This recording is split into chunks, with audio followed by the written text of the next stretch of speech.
All right, here we go.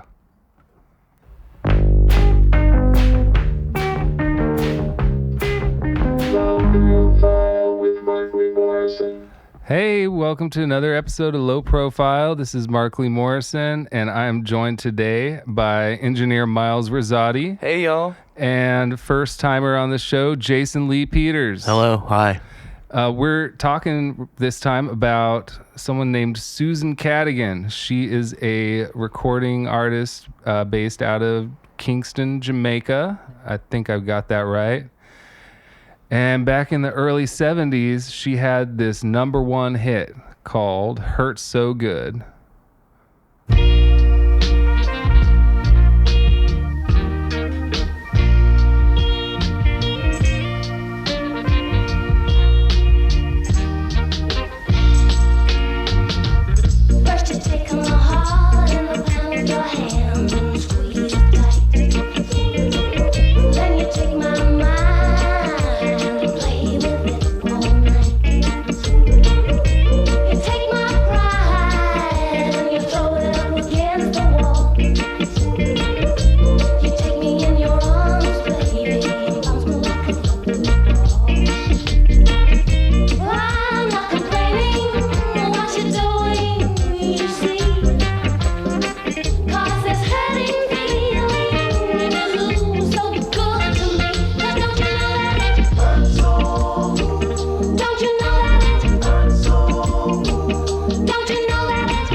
Her brand of reggae is a bit different from what was going on in the scene there in Jamaica around this time. I know that a lot of it was getting more political, or a lot of Rastafarian themed songs were coming out at that time.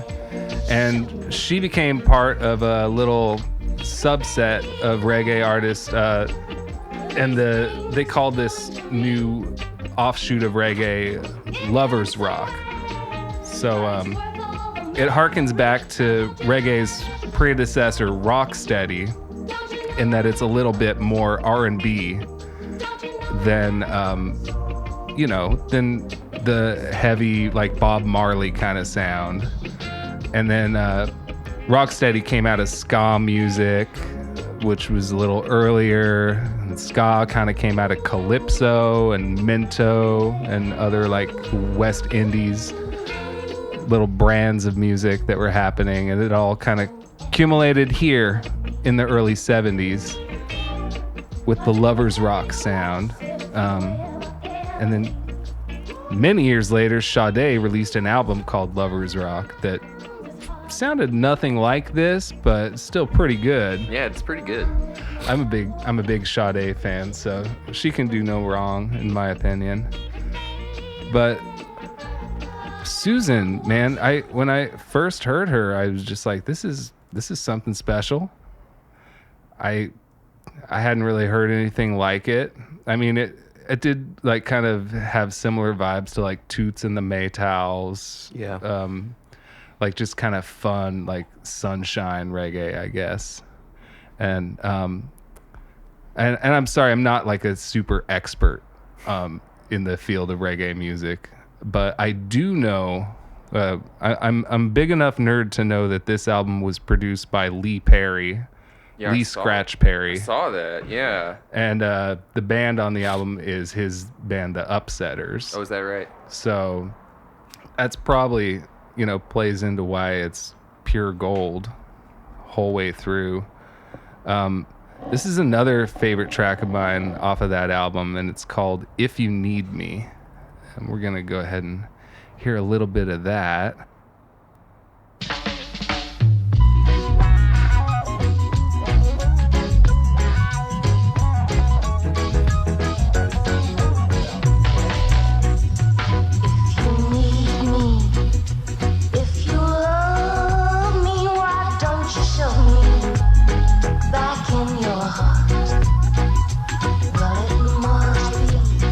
That you don't trust me with something touching.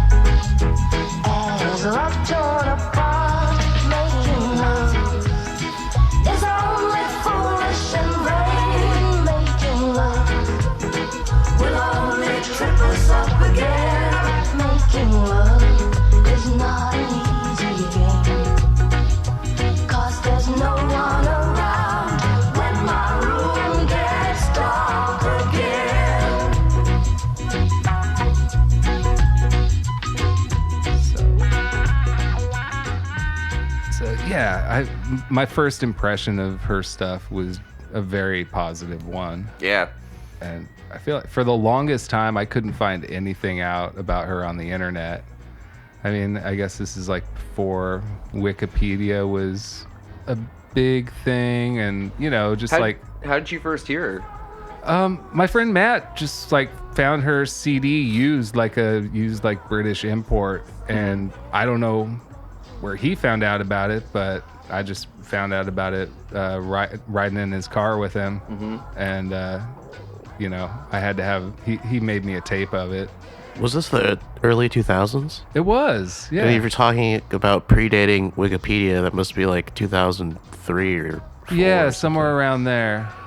Back about 03. Yeah, maybe somebody had a blog spot or some articles written about him or something. But besides that, yeah, no, just had the music still. She like didn't exist as far as Google was concerned, and I somehow managed to now you can find her music on Spotify, like multiple albums. She did some stuff in she did an album called Soulful Reggae that had a lot of like classic R&B covers on it in the early 90s, like maybe 1992. And the production on that one is quite different. She's not working with Lee Perry anymore, but it's still good, and her voice sounds I think her voice is just sort of what drew me into the music, and her inflections on certain words. I remember times, my love, when we really had it all. You were always there to make me smile, help me when I fall. Ooh, I can't believe you're leaving me when there's so much more to say. I can't let you go. Ooh, every time I look at you, I still can feel it alone.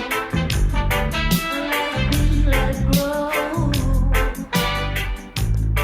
And so I know from very recent research, she had kind of a musical family apparently, because her mother, Lola Cadogan, released some 78s in the 1950s. Oh wow! Of like devotional songs. Huh? And Still in Kingston?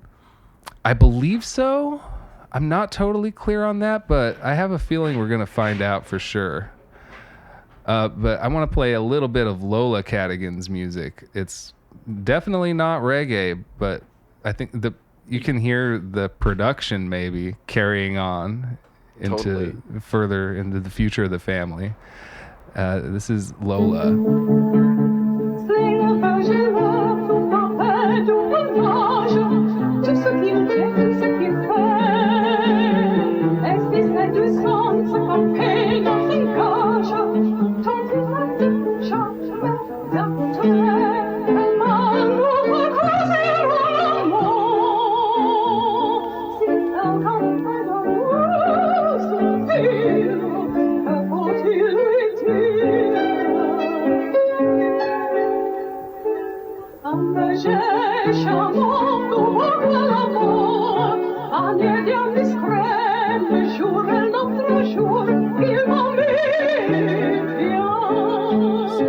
Very, very kind of traditional folk sort of sound. Yeah. Was that?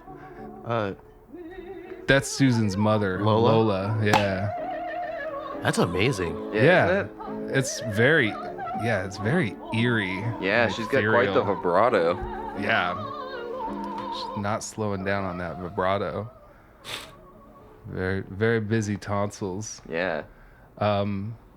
She's got some. So Susan had a few other albums come out that I'm aware of. I was able to track one of them down. You see that one over there, Miles? I sure do. I was looking at it when we came in.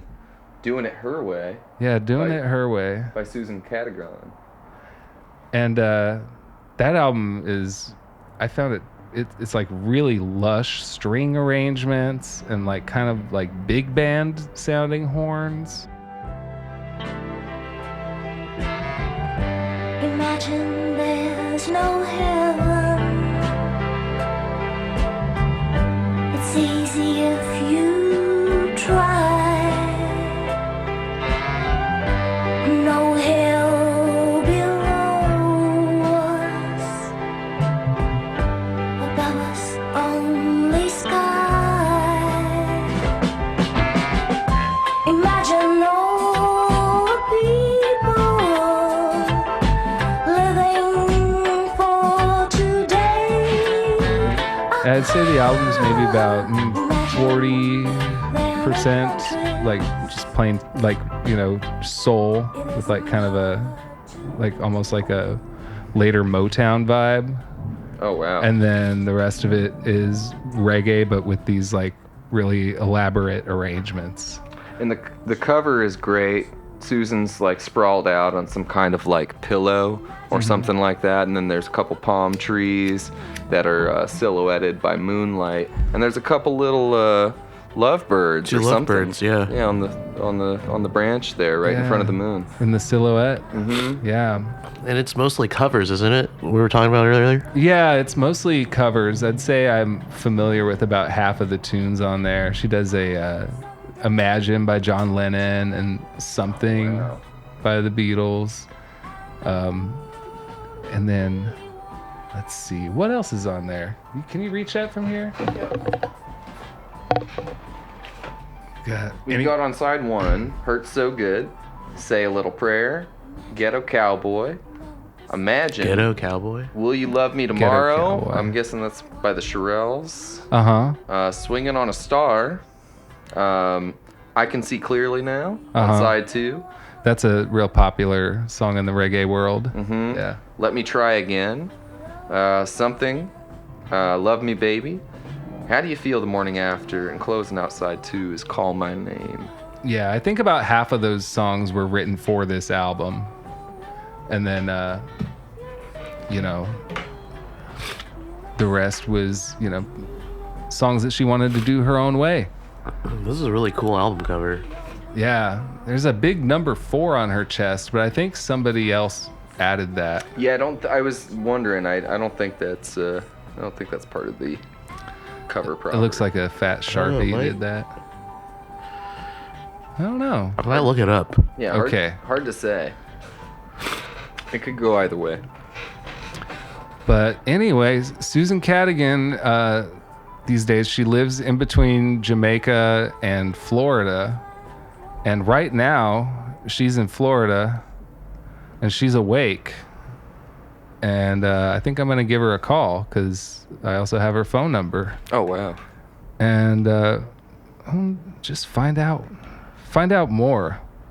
What's this lady's story? Yeah, let's talk to Susan. Okay.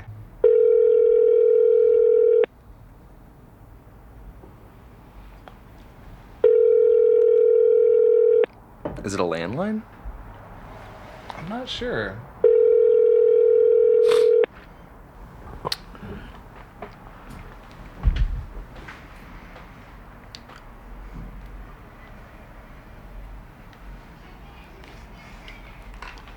Yep, here she is.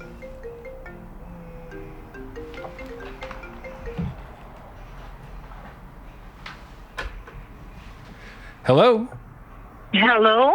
Hi, is this... I don't know what happens when you call and I answer. I can't hear anything. Oh, And then it says call not supported or something. But it's okay, I can call you. okay, good. Yeah, we can hear you just fine. Yeah, Well, good. so this is the Susan Cadogan. Yes. Am I saying your name correctly? Well, in England they always say Cadogan. Cadogan. But it's really Cadogan. Cadogan. Oh. Yeah, Susan Cadogan. Well, can we call you Susan? Yeah. Okay. Well, anyway, I'm Markley, and I'm here with my friends Jason Hello. and Miles. Hi. Oh. Hi, Nate. And Okay. yeah, we just listened to a recording of your mother, Lola, and Okay. yeah, we did. Which one was that? The one in French? Yes, it was. Or- It was the one in French. Maman, dites-moi. Yeah, I think maybe your brother might have posted it on YouTube. Yes. Yeah. You know, he made those from cassettes. Those were recorded without like proper mics and stuff like that. That was just recorded by a tape recorder in the open air. Oh wow. And Paul put it. I don't know how he got it on a CD. Yeah, all the things. We have quite a few of her recordings on that he transferred from the cassette to the CD. Wow. Yeah. They sound great.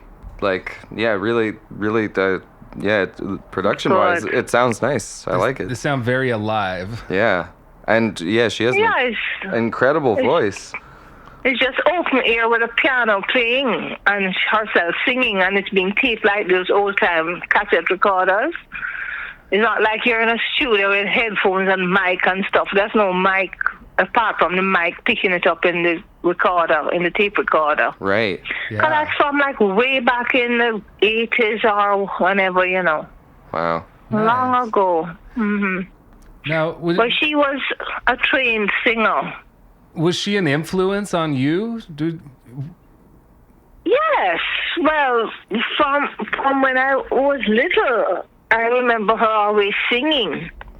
And she used to sing some really beautiful lullabies to my brother Paul, who came 11 years after me.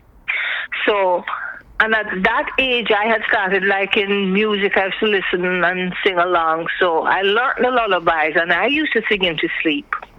And I was fiddling with the piano and stuff like that. And eventually I went into the choir at church because, you know, my father is a minister, a Methodist minister. Mm-hmm. So, well, she sang all the time. She used to go to like choir practice and sing with the Y choral group, with the Philharmonic Orchestra. Sometimes some visitors from Canada would come and she would sing, and she used to have solo parts. So she was always singing. But, you know, she sang with this, you know what I mean? Yeah, the So, vibrato. Yeah. Vibrato. Yeah, she but she used to sing her so good with me all the time, you know. Aw, that's Yes. great. Now, I couldn't sing like her, but she could sing my songs. well, that must have been fun. How did you get from the choir to working with Lee Scratch Perry?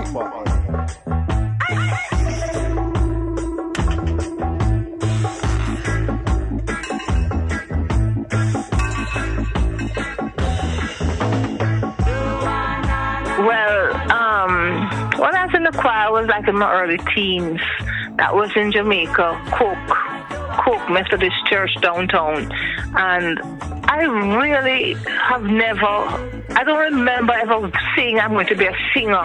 I'm born to sing and I'm going to try and find a producer and sing. I used to just sing around the house and sing with my records at night to exercise until my good friend, my best friend, her boyfriend introduced me. Well, she introduced me to her boyfriend, who took me down to Lee Perry to record a song for him. Because she told him, you know, Anne is my real name. Anne can sing. So he gave me a song to learn. That's Love My Life. My very first recording, Love My Life, Love of My Life.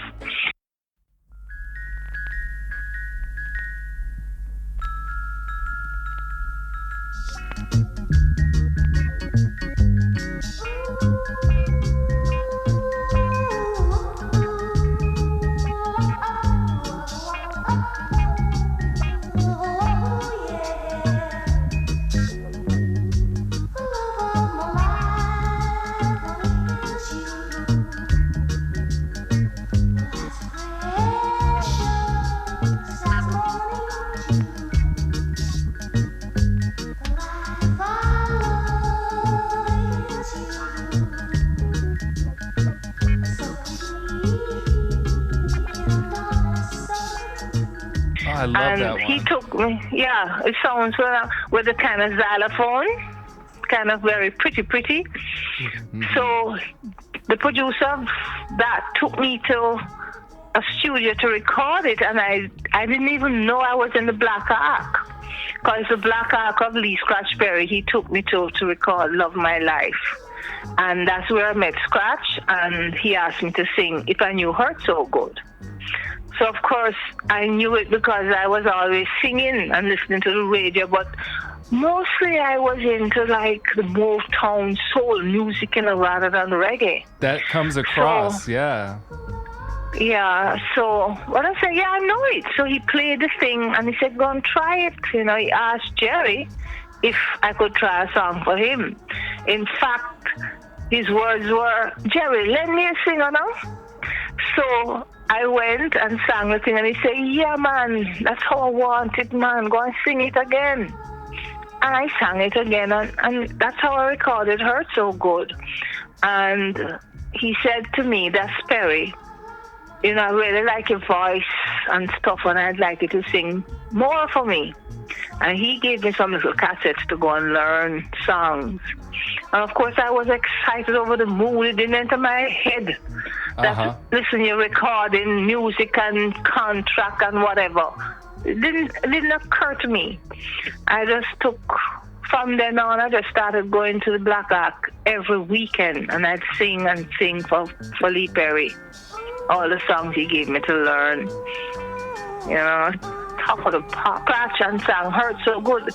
Hurt So Good was the second song I recorded in my life. Wow. And it just, boom. Yeah, it blew up really big. And especially in England, right? Yeah, well, reggae music, I don't know. UK and Europe have a feel for reggae music. They love reggae, ska, rock steady from way back. From Millie Small went over there with my boy Lollipop and stuff. But Sure. I think when she was there, I don't know if they didn't have this BBC show, Top of the Pops. But it's like I remember them saying to me, like, as the first black girl, young girl coming on. Yeah. And every person in London was watching that night to see me. That was the And for most me, popular show, yeah. Yeah, Top of the Pops, BBC. Every week they had the top 40 countdown, but they'd pick out songs that were doing well and then they'd feature them. And as you went up the charts, you'd go back every other week or so. And the first time I went on, I was outside the top 40, I remember, and it flew right in at 25. Then it went from 25 to 11, 11 to 4, with a bullet. Wow. When you have the bullet, Wow. Yeah. Mhm. But then all the legal controversy started, and it was removed from the chart because, Lee Perry was a Trojan artist. Trojan is a big company that controls all the reggae music. Yeah. And somehow, Hurt So Good was sold out to Magnet Records. It was a big white company in London. And when they are the ones who really spent the money and pushed Hurt So Good, they flew me over, look after me, did Top of the Pops, all these TV shows in Europe and around. I was like a celebrity. I mean, I lived in Holiday Inn for 9 weeks. That was my home. And when Hurt So Good reached number 4, Trojan came and said, this is my song. Oh, man. Lee Perry is my artist and it's my song. Wow. That time I wasn't signed to Lee Perry. So I don't know. It was really a big mix-up. But that was 75, and it was like 1991 before I realized what was happening and got a lawyer and got a cent from Hurt So Good. So, the funds of Hurt So Good really eluded me. So I'm not a rich artist. Right. Yeah. Right. So I guess that's probably why you re-recorded Hurt So Good for Magnet Records, didn't you? When after that happened, I was working with Pete Waterman of Stock Aikman Waterman. He liked it and took it to Magnet and said, this song is a hit song. So with that, I suppose I negotiated. But for their album, the album that I recorded from scratch, week after week in Jamaica, as I said, I went every weekend. From it, they should have had the follow-up to Hurt So Good, but because of the suing and the controversy, Magnet didn't want anything to do with that album. So Magnet got Peter Waterman to produce a different album.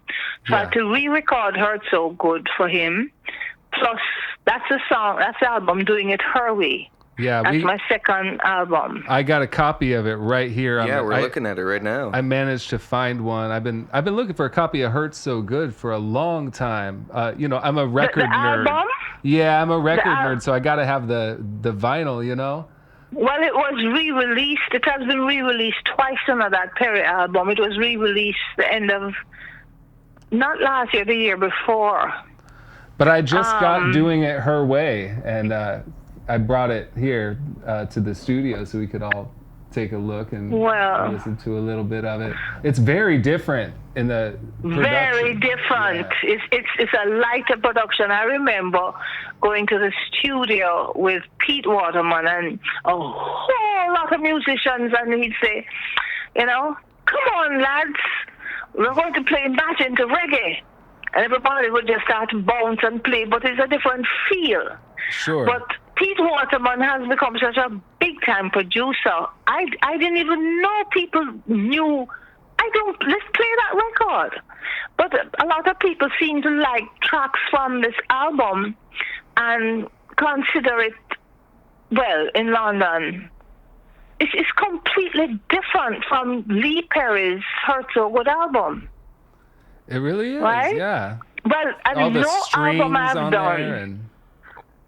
Yeah, the strings, it's what they call sophisticated reggae. Yeah. Take it out of the streets. Dress it up. And Perry is just the raw roots of it. Because what people say Perry did, because of the kind of softness of my voice, to put it on the heavy rhythms, the mixture that he got. That's the magic. He was, and he sincerely seems to really like me and consider me, because he did a BBC interview once where he named his favorite singers, and he named me. Bob Marley, Curtis Mayfield, I was right up there with them, so hey, he same seems here. to consider me.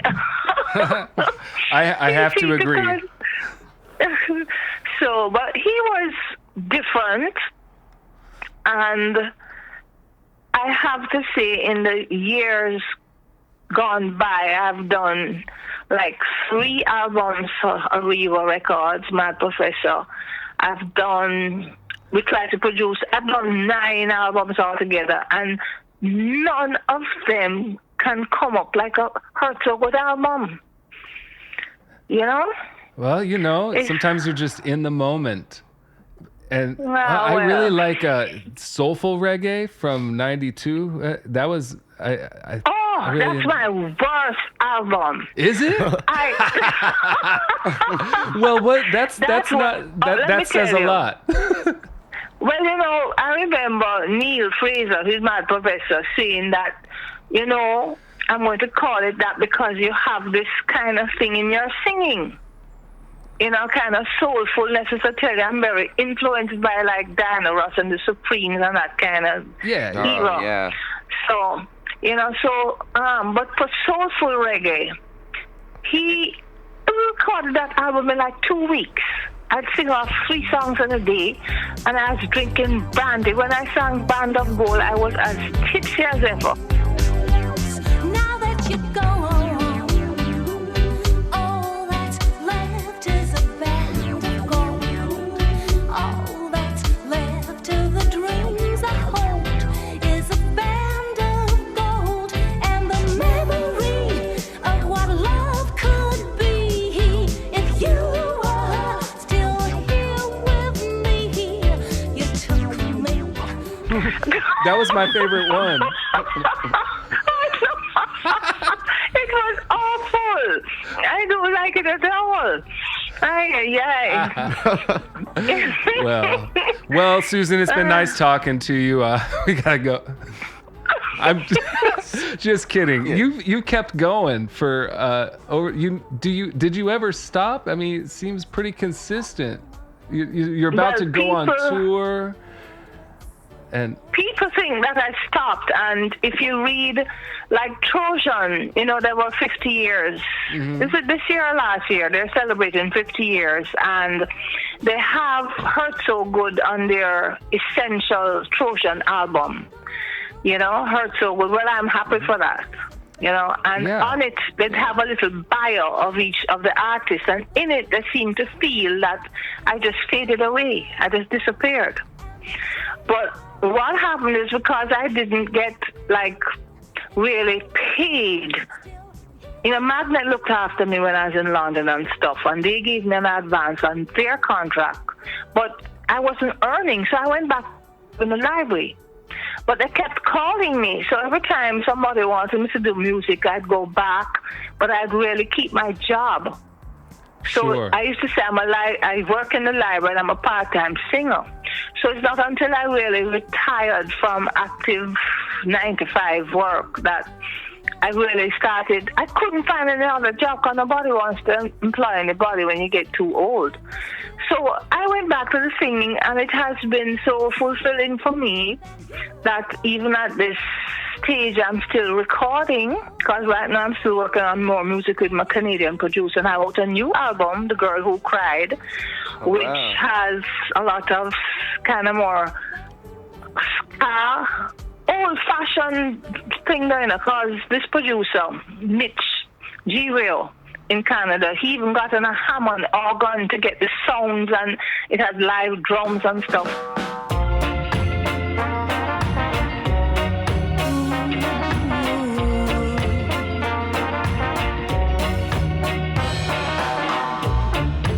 Broken promises, I open my mouth and let them go.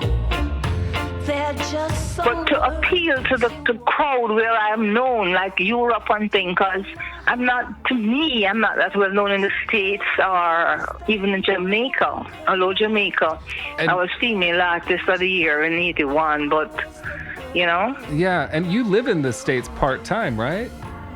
I'm supposed to live in the States. I'm a resident alien. But I'm always, that's how I earn is by singing, so I'm always up and down. So I say wherever I am is home. That's what I say, because I'm in London. I'm leaving for London soon, because I have a series of shows in Germany and around the UK. And then I'll come back, and I have to go back December, because I have a nice show with Madness, House of Fun, the 1st of December. Wow. And I've shows for next year already too. And it's like, for me, I just feel, when I was younger, I felt inhibited and shy. Now I don't care. I just go out and boom. I just sing, and if I feel to lift my leg, I lift it. Yeah. I just feel liberated. Oh yeah, no, I've watched some performances that are on YouTube and everything from recent shows, and it's a joyful time. It's I just enjoy myself, and it's so nice to get the reaction from the people and all the nice comments and the write and big me up and thing on Facebook and whatnot, because most of my family don't really think much of the music, because I don't come home with a gold mine. So they feel that it's a waste of time, but they don't understand the satisfaction. Yeah. Are there more musicians in your family? Well, my younger brother, the one who came 11 years after me, he sings too. In fact, he has joined me on quite a few shows, even in London. And he sings at weddings and stuff. And he wrote songs. He has written quite a few. Even one of my latest Spotify's, Don't Know Why. My soul, 'cause when I watch you, you're never there. When I need you,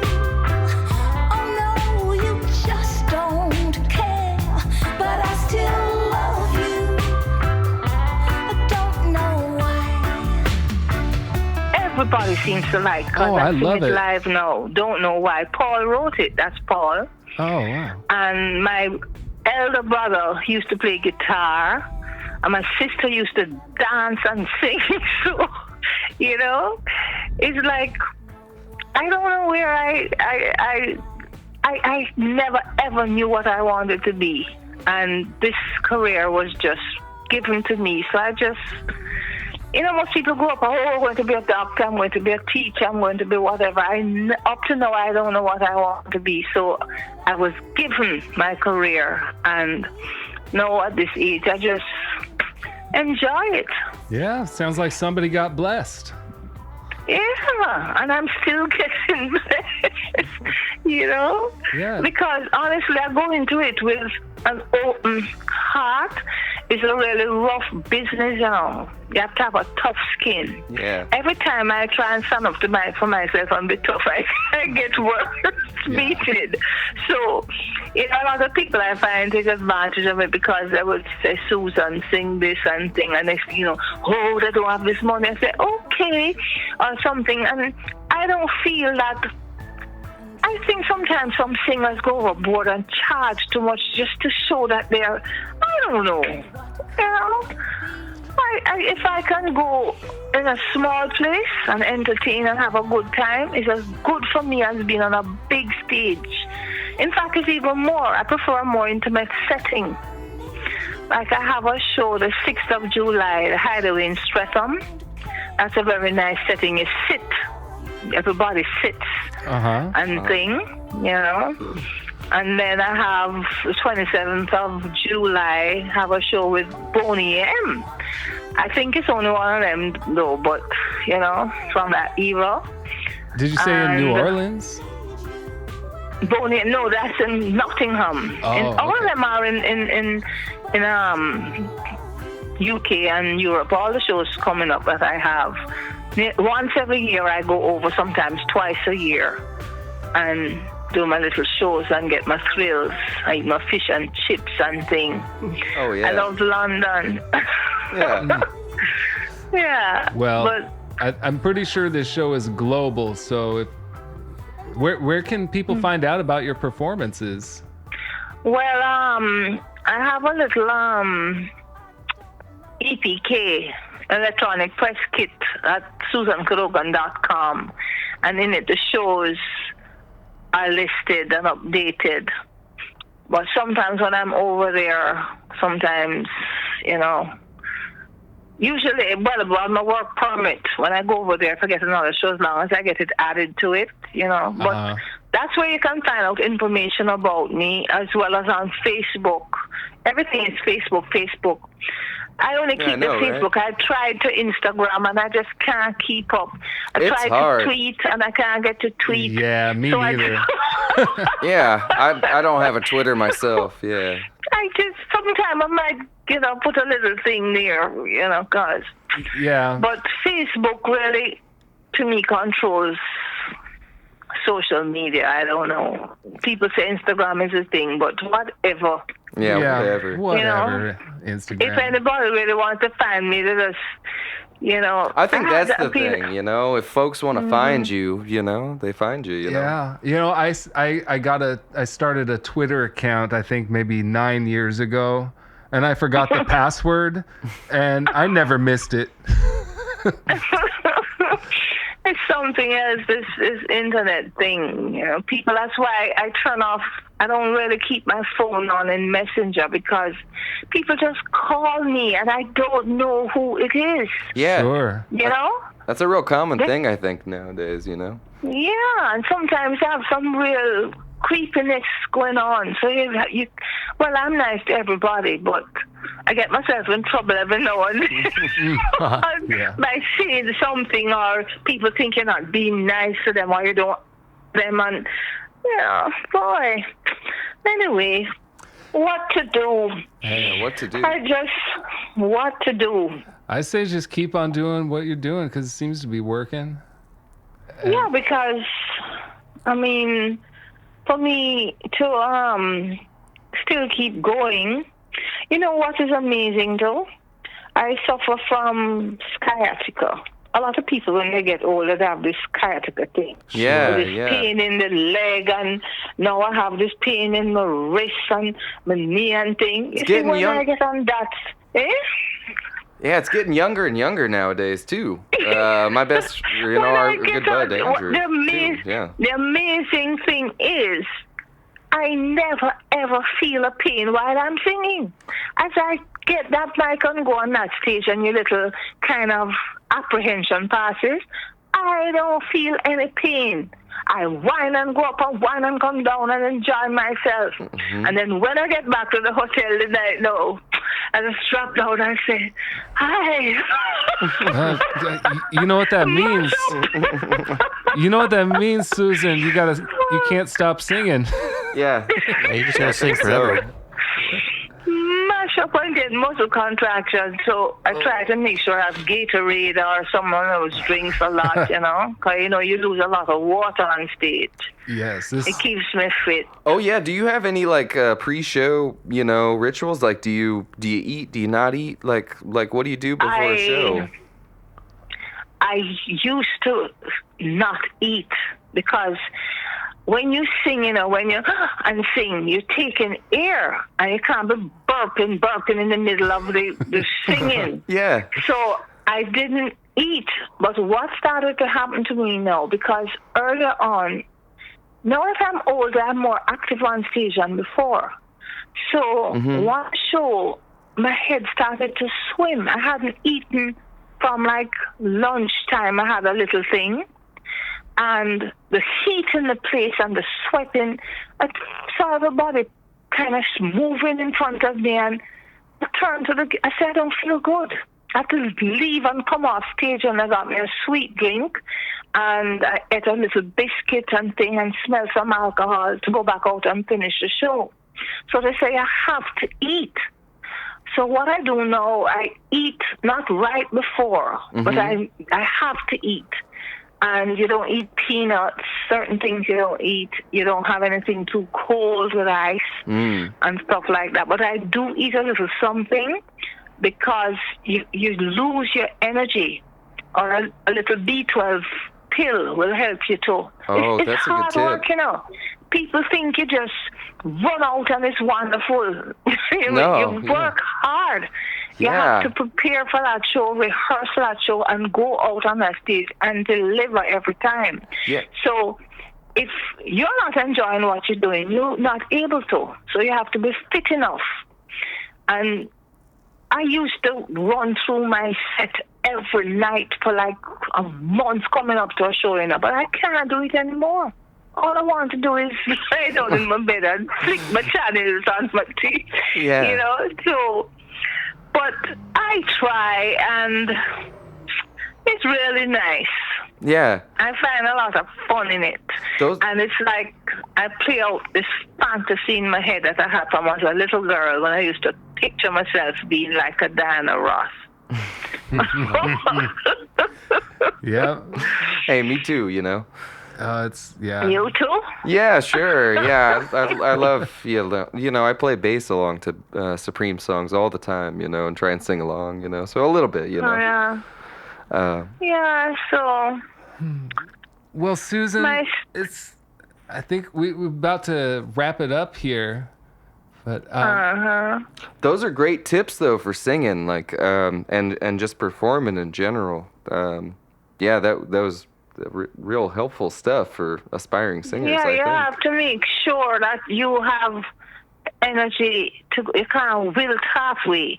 That's why when you're preparing your set, you may have up tempo and you tone it down with a slow so you get to revive and then you come back again and what you find is that I remember once I went on a 34 city tour with a band called the Slackers.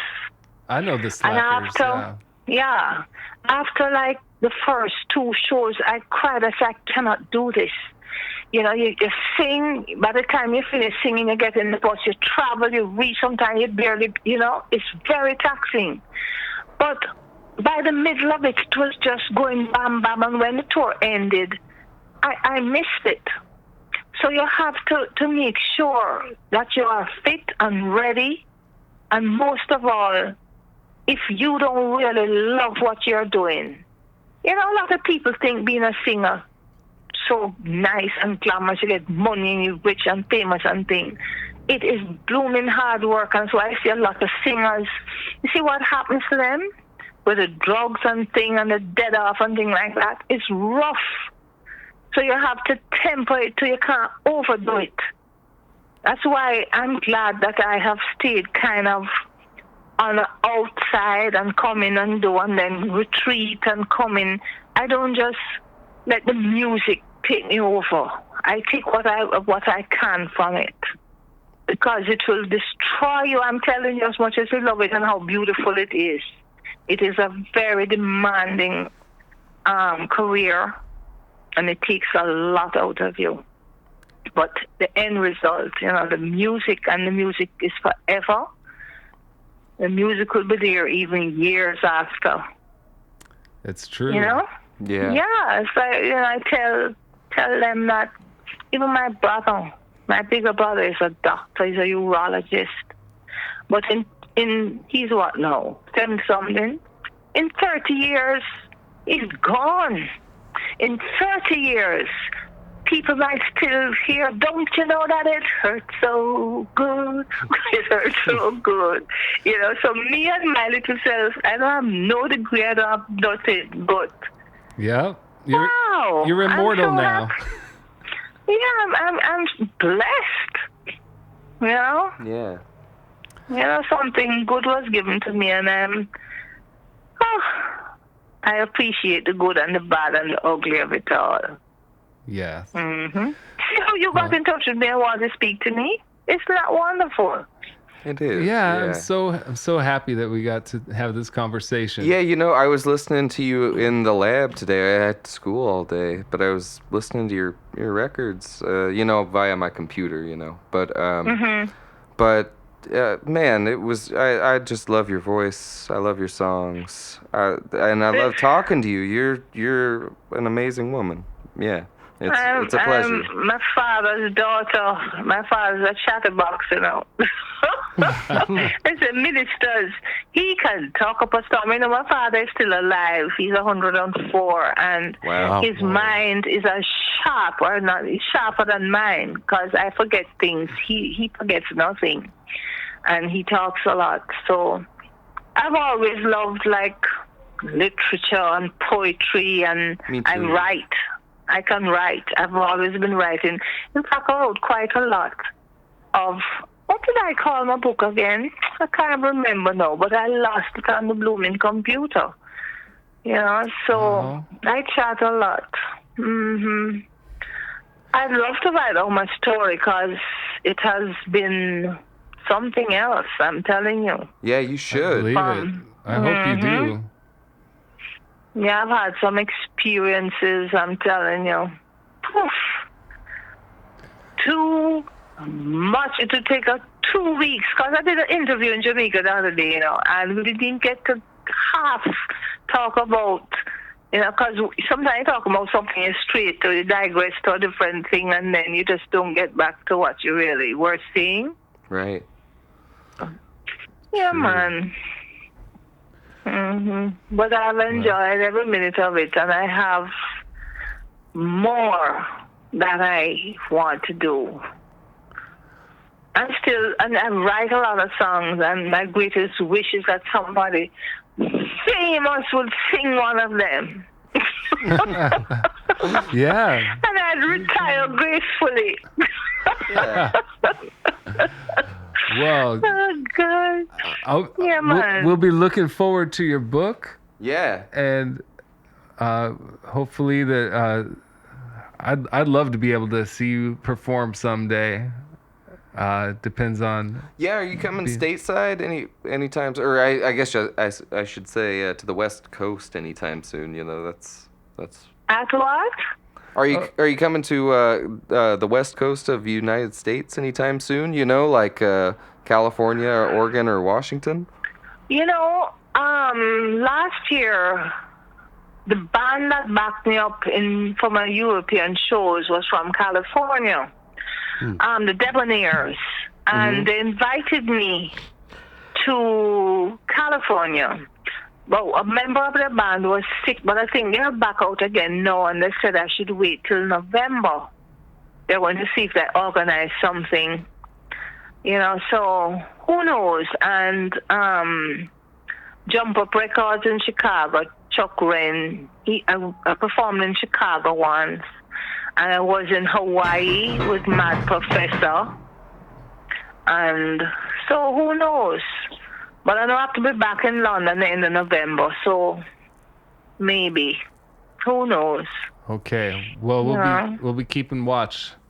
And Yeah, we'd love to see you out here, thank you so much for your time, Susan. And, It was lovely talking with you. Yeah, it was a real pleasure. Yeah, and if I am able to get you Heart So Good LP, you send me your address and I'll send it over from London. Sometime I can go in the company and get some, Oh, that would be amazing. And I can also give you my latest one, The Girl Who Cried.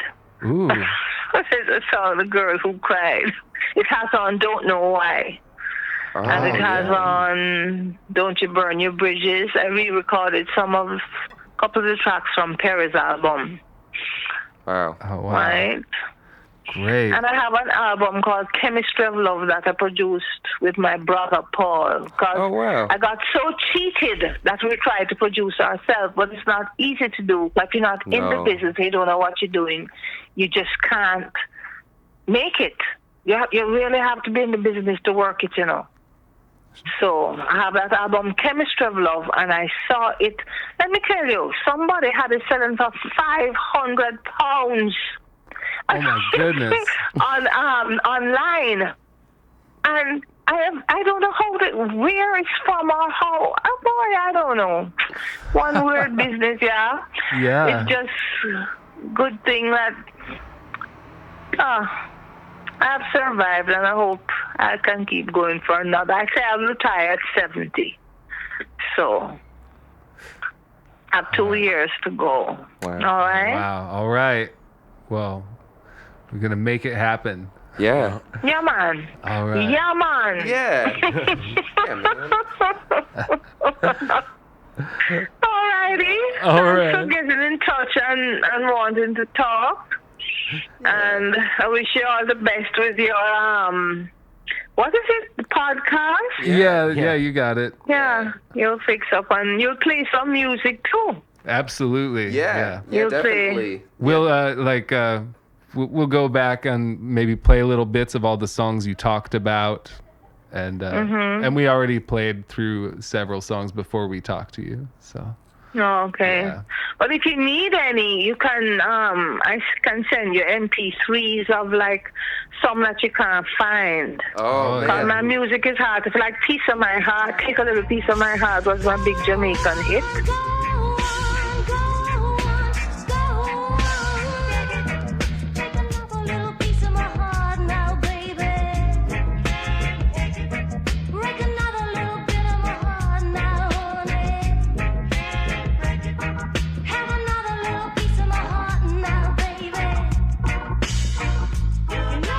Thank you Yeah, so much. very good. Susan. Thank you, And thank Susan. you so much. Yeah, thank you. All right. You have a lovely night. Good night. You too. Night, night. Thank you. Thank Thank you. you. Okay, bye. Bye. Bye-bye. Bye-bye. That just took me into another world. Right? Man, Yeah, that was. Susan, what a woman. Yeah, it was great to get some insight so on her kind. life. Yeah, she's super cool. What a sweet lady. Yeah. Full of great stories and great advice. Yeah, just a lovely person. All right. Well, thanks, Jason. Oh yeah. Sorry, I didn't. I wanted to ask so many questions, but right as I would think of it, one of you just ask it. And I'm like, all right, I'm just gonna sit here and I'm just gonna listen to this story. I want to hear this answer. Yeah. Your aura is coming through on the headphones. Yeah, and It's it was like- great to just like sit there and listen. I'm right there with Can you you. hear me breathing? Yeah. All right. Bye, guys. Bye. Later.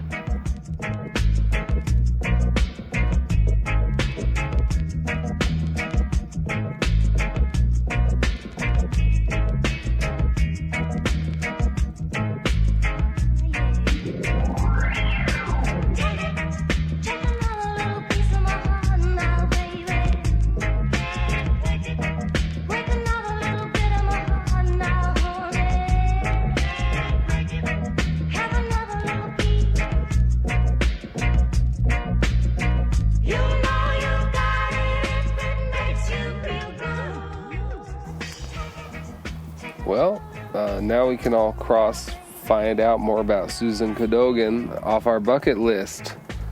We did it together, and I'm glad we did. She, in fact, did send me her new CD, The Girl Who Cried. It's well worth adding to your collection. I've been listening to it on repeat lately. It has a real old school vibe, and her voice sounds as fresh today as it did back then. Kind of a two-tone vibe on this album, honestly. And I'm going to play a little bit of one of my favorite tracks from that album right now. It's called I Don't Want Anybody But You. You can order it from her website, susancadogan.com.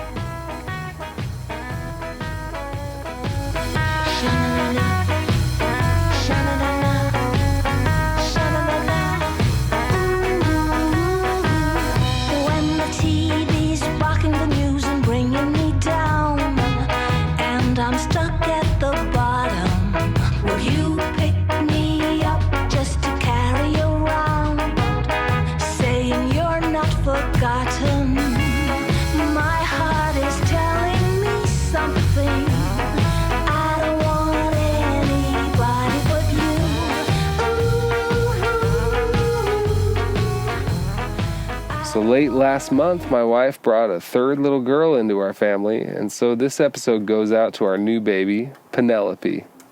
I have a feeling that she's going to bring a lot of fun into the mix. The next episode features a band I've been following closely since I first heard them as a teenager.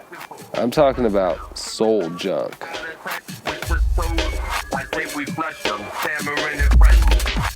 I crush like a lobster, the size of Loch Ness. Credit card slipped in and pop your address. Now you.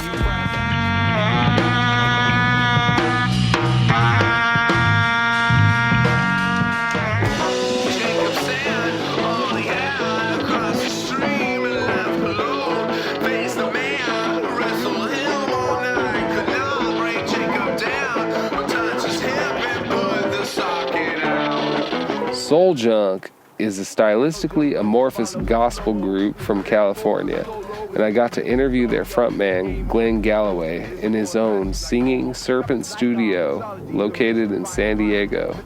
Yeah, the early Soul Junk was just very much just like, let it rip, let it roar.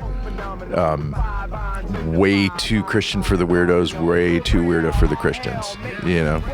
If you're listening to this episode when it comes out, I hope you're having a great summer. Please tell a friend about this episode if you enjoyed it. And if you want some free swag, I will mail you a button and a sticker. Just send an email to lowprofilemarkley@gmail.com. Also, we have a Patreon account set up if you want to send us a few bucks every now and then. That can be found at lowprofilepodcast.com. Till next time, one love. Blow up your oscilloscope, ask the Pope. 'Cause true religion's